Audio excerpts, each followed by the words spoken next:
This is the Church of St. Paul in the Desert. In the name of God, amen.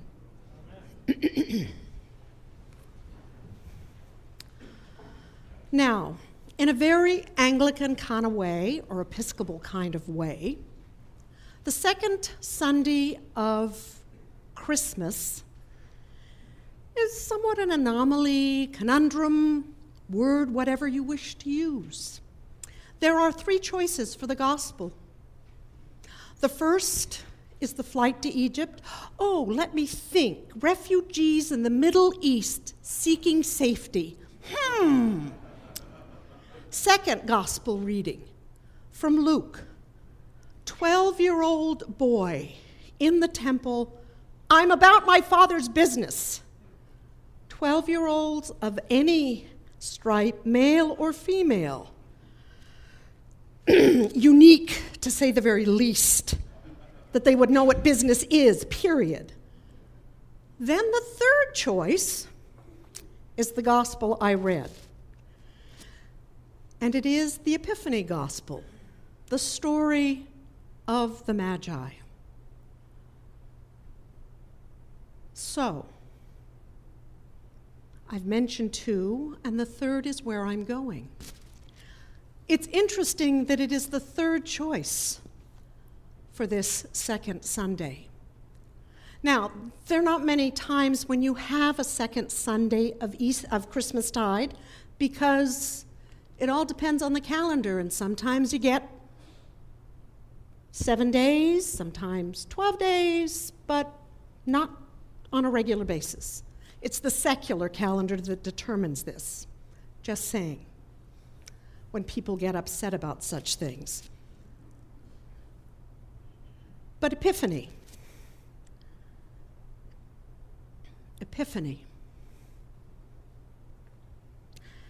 A Christian festival observed on January the 6th, commemorating the manifestation of Christ to the Gentiles in the persons of the Magi. 12th day, an appearance or manifestation especially of a deity. The second definition is where I want us to land. A sudden, intuitive perception of or insight into the reality or essential meaning of something, usually initiated by some simple, homely, or commonplace occurrence or experience. Epiphany.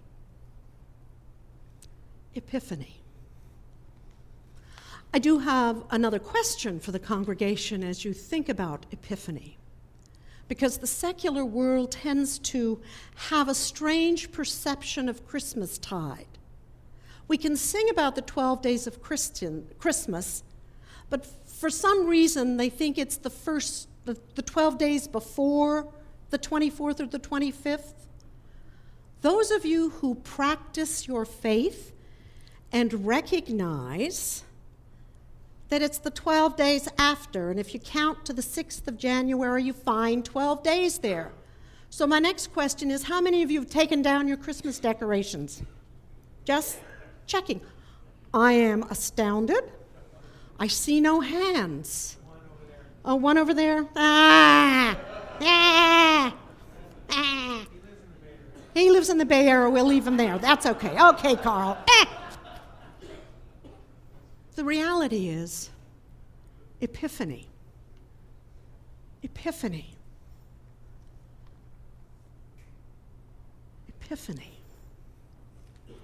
That moment of recognition.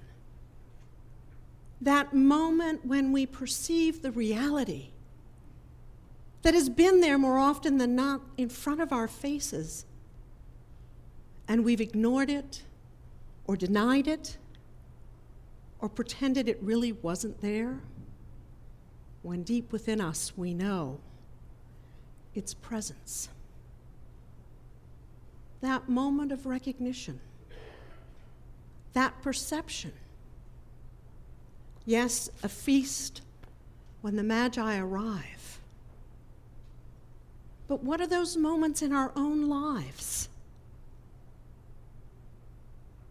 when we have for the first time recognized what God is saying to us, what God is nudging us to recognize.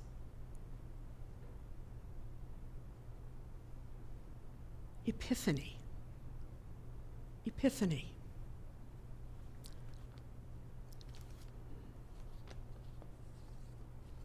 Joseph Campbell, theologian, profound thinker, has said, "You must give up the life you planned in order to have the life that is waiting for you." I'll say it again. You must give up the life you planned in order to have the life that is waiting for you. So often we drive ahead on that planned route that we've set for ourselves. And when the detours happen or the bridges are washed out or whatever may have happened,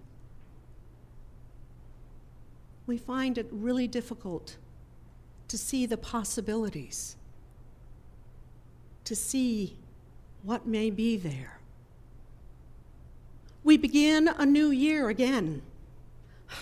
Dare I say it, an election year that seems to have been going on for 30 years or infinitum? Do I really want to deal with that? We get to.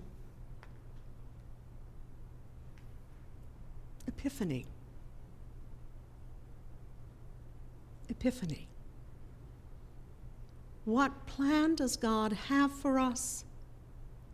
What do we perceive as God's invitation or opportunity or challenge? Epiphany, a moment of recognition. Sigmund Freud said that life is always lived under conditions of stress. We've made that a really nasty word, and everybody has too much stress in their lives. Stress is a part of life. Stress is always there. What do we do with that? How do we perceive it? Culturally, we've come to say negative. Don't even look at it. But in fact, it's a constant. And more often than not, the stress that we want to deny is a nudge, is a push, is an epiphany, waiting, if we would be open to the possibility. The other three readings this morning, and the psalm is one of my favorites, speak about God's presence and our hope that is constantly before us.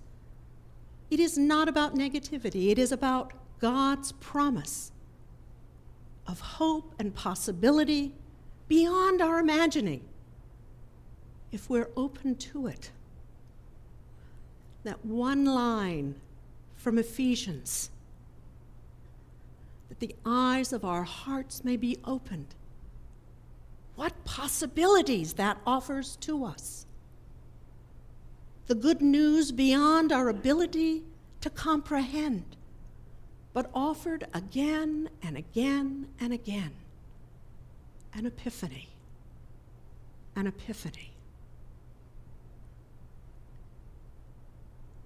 Be open.